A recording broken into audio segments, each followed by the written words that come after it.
I get asked about grinders a lot, so I thought I'd do a review. I bought these grinders 2 years ago with the intention of doing a review much sooner than this, but apparently it took me this long. And I like that because it's given me time to really get to know them. They've all three lived in my camp kit for the last 2 years, doing pour overs, French press, mocha pots, just basically all methods of brewing outside, camping, mountains, desert. They've been exposed to everything. And I've gotten to know them pretty well. I have formed opinions about them now. So the three I have here are the Hario, which is about $25, $30. The Porlex Mini. I think this is actually the Mini 2. This is about $90. And this one is made by Timemore. Timemore? I call it Timemore. I might be saying it wrong. And it's also about $90. That one's had a nice price drop. When I first got it, I think it was $120 or so. So let's look at what's different besides price. The first is how much coffee they hold. The Hario holds like 14 pounds of coffee. The thing's freaking huge. It's bigger than needed, but nice if you're making a big French press or a percolator pot coffee for several people. You don't have to refill. Literally for like weeks and weeks, you don't. Look at that thing. It's massive. The Porlex holds just about the perfect amount for a pour over, about 22 grams. That's great. Can do one fill. For this French press that I use quite a bit camping, I have to do 2 fills, but refilling your grinder is not the end of the world. This one, the only complaint I have about this grinder is the amount it holds. Only holds about 16 grams, so you will have to refill it. But that's okay. That's okay. They do make a bigger grinder, and I think if I was getting it again, I would probably get the bigger one. In terms of design, this is where the comparison of them stands out the most. I've had this grinder for well over a decade. It's the quintessential hand grinder. It's lightweight. Everything fits nice. It's got a really nice feel to it. The old edition of this was a small hex that would come off real easily, and you'd be grinding and this would come off. But they fixed that when they updated it. Everything works exactly as it should. Great little grinder. The Timemore ups the game on design a little. It's a little heavier, but in a really nice way. It's got this textured metal that feels really good in your hand. You grip it really nice. Just the way it swings, everything about this is really well designed and thought out. Down to this rubber gasket that lives here, so that when you swing it down, you don't hear metal on metal. No, because there's no metal on metal. They thought of it. It's brilliant. It's really well thought out. Functions so smoothly. The Hario, this is where the Hario falls short. The metal kind of feels cheap.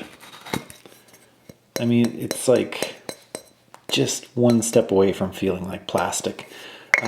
This doesn't slide on nicely. It's got this little indentation there. I don't know if you can see that, but that's supposed to like hold it into place, and it just feels weird and not a good feel. Locks in weird. The lid is this terrible clear plastic, like plexiglass plastic in theory, so you can see through it, but it scratches up so badly that you can't. It just feels cheap. The same with the handle. The handle, it's kind of a cheap plastic. I think that might, gosh, there's like this material that I couldn't tell you if that's metal or plastic. It feels cold like metal, but it's tinny like plastic, and it's got this hollowed out handle. Just does not feel great. It's so big that the beans bounce around in there, And you don't, what happens is when you're grinding it, it's not smooth, like it jumps, because the beans are like bouncing around in there. With both of these, the compartment to hold the beans is so narrow and straight that the beans just go naturally straight down into the grinder burrs, and you get this really smooth rotation, which feels really good.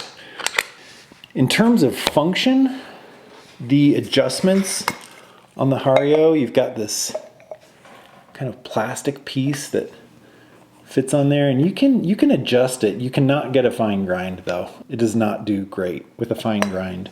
So it's good for French press, it's good for pour overs, but if you step into like a mocha pot, it's not really fine enough.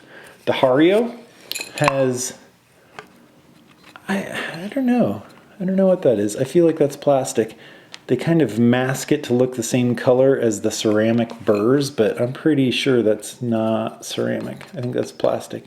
But it's never bothered me. You can get a really accurate grind. You can go fine, you can go coarse. It's pretty easy to adjust. The Timemore, everything is metal. Everything. Even the adjustment down there. It's just literally built to last your lifetime. It's got a really nice feel to when you make it finer. I've used this for French press, pour overs, mocha pots, the gamut of coarse to fine grind, and this thing's great. I end up bringing it in the house actually to use for mocha pots and when I make pour overs and I'm testing cupping coffees because it's so good and smooth. The finish of these, I know aesthetics shouldn't matter. They do a little bit though, and this thing's just kind of big and ugly. The paint chips off. It came with this sticker that years later I've still never been able to fully get off. It just is, some things look good when they age like this, but this grinder's not one of them. It just isn't. The Porlex has aged really well. It's a thinner metal than the Timemore for sure, but it's never bothered me. The only thing is this flap that broke probably 6 months into use, which I remedied using a hair tie to hold the handle. And I don't know, maybe nostalgia gets me, but this grinder I won't get rid of. I think it's gonna last my lifetime. It's a great little grinder. But this one, this is the one for me. I love the feel of it. I'm tempted to get the bigger version just to have it because I like this one so much. But I have a hard time doing that when this one functions perfectly. I love this grinder. I think that it is truly built to last longer than either of these, especially with no plastic parts.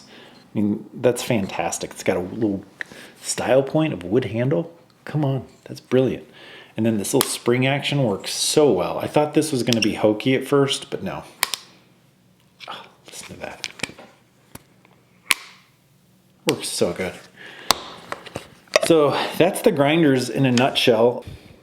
Functional wise, like I said, any three of these will get you through. You can brew a good coffee with any of these grinders, but if you're willing to spend twice as much as this one costs, I think you get a lot more grinder in either of these two than you do with this. This one, gosh, I'm probably gonna give it away. I don't like it at all, really. I'd like to see it get used. I never gravitate to using this one. It's like, I don't know. It's just a thing I don't even want. But anyway, hope that helps you pick a grinder, and remember, it's fun to make coffee outside. This video is supposed to be outside, but it's not really that conducive for that today, so we're doing it inside because after 2 years it was time to make this video. Hope that helps.